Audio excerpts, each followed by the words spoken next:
Hello, শুভ সকাল।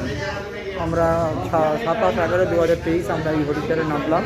এখন সকাল 4:14 বাজে। আমাদের ট্রেন 12 ঘন্টা মতো লেট। আমরা এখন এই হোটেলে এসে উপস্থিত হয়েছি। সমস্ত পার্টি, ট্যুর পার্টিরাও এখানে উপস্থিত হয়েছে। আমাদের এই হোটেলটা আপনারা দেখে নিন। আমরা এই হোটেলের মধ্যে আমরা এখন দাঁড়িয়ে আছি। আমাদের এখন রুম অ্যালার্ট করা হচ্ছে, আমরা তাই ওয়েট করছি। আমরা হয়তো আমাদের ট্যুরে বেরোবো হয়তো 8টা-9টা নাগাদ।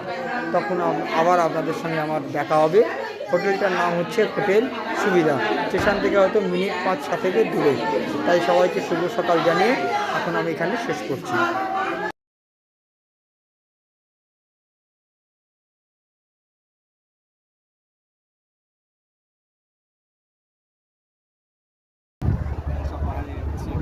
পরে আমরা এখন উঠছি। এবারে রোপওয়ের পথে আছি আমরা। রোপওয়ে যাচ্ছে আস্তে আস্তে।